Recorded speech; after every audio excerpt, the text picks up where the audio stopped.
What's up, guys? Welcome back to the Fig Heel YouTube channel, and it is Sunday, which means it's time for Heels hauls, but I'm also heading to Walmart real quick, so we're gonna see if we could find anything new before we film everything else I got this week, so stay tuned.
Alright, guys, so everything they had at Walmart I actually already got earlier in the week from another Walmart, but it's still cool to see new things on the shelves, right? That's always a perk of being a collector, right? But some things I got this week you can't find on shelves, like this. The Major Wrestling Figure Podcast, Major Bendy's Hacksaw Jim Duggan. This is the standard edition. Awesome card, by the way. The blue boots, blue knee pads, blue trunks, white trim. He's holding a 2x4. I love the figures that they do that, like the Nick Gage with the pizza cutter. I think the figure looks great. This is probably one of the best ones that they've done so far. It's so necessary, if you ask me. I love additions like this to the line. I'm a big fan of the Major Bendy's line. I think I'm going to be an even bigger fan of the LJN line.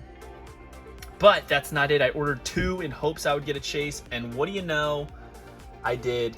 And the Chase is actually supposed to resemble his LJN. So, black trunks, white knee pads, white boots, a little bit darker hair, as you can see, which I like. I like the differences there. So I will be displaying these next to each other. Again, I love the fact that he's holding the 2x4. And it looks like the 2x4 is actually separate and slid in and I guess glued to the hand. It doesn't look like it's actually molded with the hand. It's hard for me to tell in the package, but I'm gonna open it up, but it looks that way. Next, one of the things that we saw at Walmart today, the Ultimate Edition Greatest Hits Bret Hart.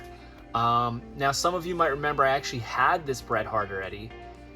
But when the price was skyrocketing, I got made an offer from somebody on Instagram. It was hard for me to say no, so I sold it. Luck have it, and it came back out. So I'm not without it anymore. Again, they've done like the re-release on Bret, but you'll notice this one arm's like popped out of alignment. It's like a little bumped out, but it's no big deal. Great figure. I hate the heads, always have, but they don't really do Hitman's head very, very well. And I never picked up the Triple H, so I had to pick up the re-release. It's a great looking figure. I love the chainmail shirt, the sledgehammer, water bottle, hat. The interchangeable heads are excellent. The World Heavyweight Championship. I mean, there's so much good about this figure. It might be the best Triple H figure that Mattel's done. It's such a good one. I especially love the hat the head that wears the hat right there. I think that's the best one. That's my favorite in this set. But it's amazing that they haven't really released the chainmail shirt too much. But maybe over time. Next, picked this up on Whatnot, and guess what? It was free. That's right, free. This was a giveaway that I entered in a Whatnot stream, and I won. And it's the new Greatest Hits Harley Race. You'll notice that it's pretty identical. The only real difference is the double jointed arms. Even the heads aren't very different. I think that True Effects was in place though when this came out. I could be wrong. I believe it was though. But I like having the original.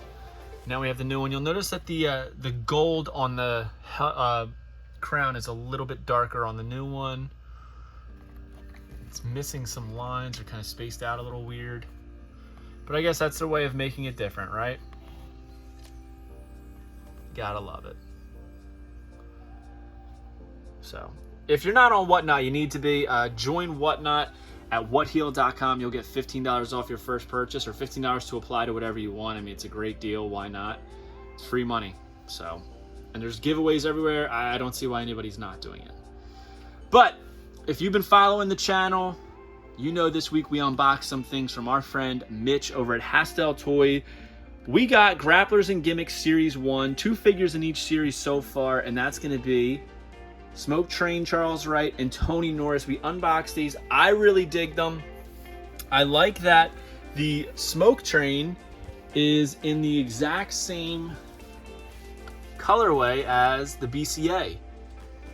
I wish the BCA had different hair, you know, but this is awesome. He's got a stogie. He's got the silver glasses, green hat. I wish the BCA came with a green hat. He comes with a cane. He comes with a cane. Very, very cool figure. He's got the tattoos on him very similar to that of the Hasbro, just the chest and one on each arm. But Mitch did that on purpose because he thought it was very Hasbro-esque to do that.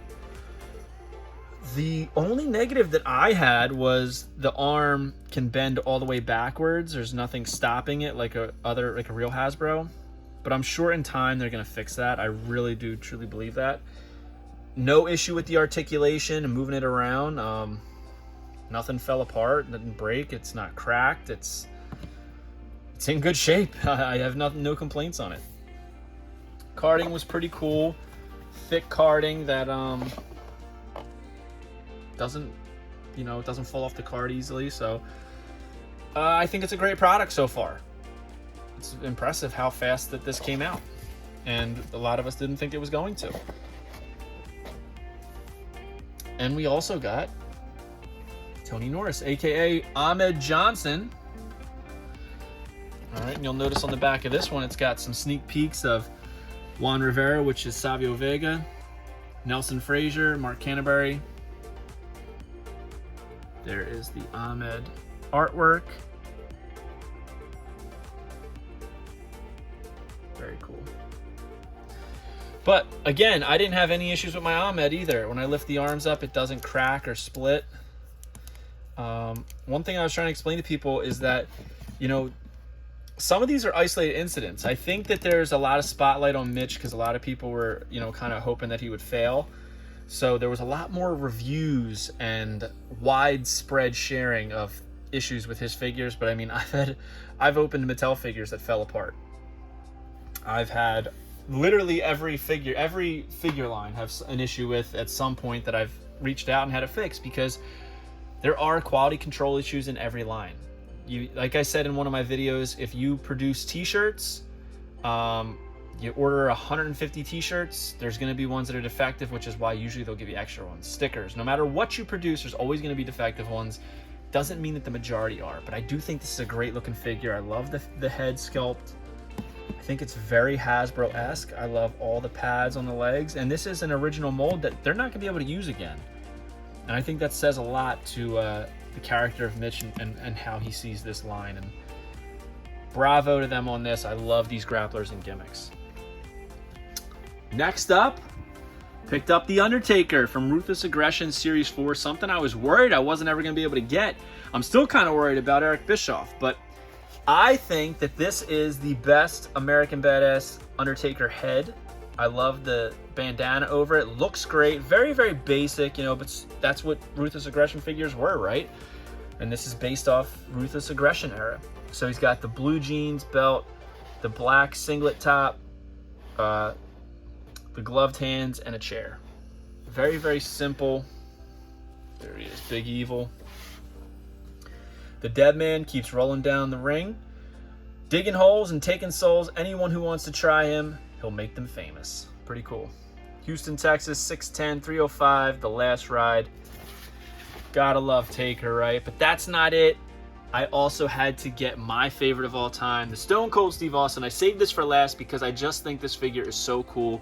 Is this a definitive Austin? Absolutely not, not even close. But I love the story behind it. So in Ruthless Aggression, I believe it was Series 9, there was a Stone Cold Steve Austin figure in this gear. And on the package, there was a sticker that said limited run and then last figure with a question mark. They were, you know, using that as marketing, making people think like, oh, this is the last figure that Stone Cold Steve Austin's gonna get. Oh my God, I gotta get it. And people did. Like, I bought them up. I know my dad bought them up. Friends bought them up. Like, and it really wasn't limited. I felt like I saw them everywhere. And now, like 20-something years later, almost 20 years later, I would say, we are getting it in elite form. And it's just an iconic figure from the Ruthless Aggression line, which is why I think they did this, and it's very, very cool to see that happen. I think that the goatee is way too light on this figure. Almost looks like he doesn't have one. Does come with the chain, cloth good shirt, microphone. The camo pants look great. Very, very cool. Here he is wearing that shirt on the back from Victoria, Texas, 6'2", 252. Stone Cold Stunner, and it says, if anyone wants to open their trap, the Texas Rattlesnake is glad to stomp a mud hole in it. And that's the bottom line because Stone Cold said so. I need that Eric Bischoff, and it's the first time in a line. Ugh. I hope I can find him. It sounds like he's only one per case. But that's what I picked up this week. Hope you guys like this video. Comment below. Let me know your favorite thing that I picked up this week and your favorite thing you picked up this week. Was it the Hacksaw Jim Duggan Major Bendies? The Ultimate Edition Bret Hart and Triple H? Was it the free Harley Race? The grapplers and gimmicks? Or was it the Undertaker and Stone Cold Ruthless Aggression figures? Don't forget to join Whatnot at whatheel.com. Make sure you smash that subscribe button and come back for more videos. We're going to be doing a lot this coming week, one every day this week. Unboxing all of Power Town Series 1. Stay tuned, guys. We'll see you then. Peace. If you enjoyed this video, don't forget to like, comment, and subscribe. Follow me on Instagram, TikTok, and Twitter at FigHeel. Pick up my book series on Amazon and my merchandise on ProWrestlingTees.com/FigHeel. Join my official sponsor, Whatnot, at whatheel.com and receive $15 off your first purchase.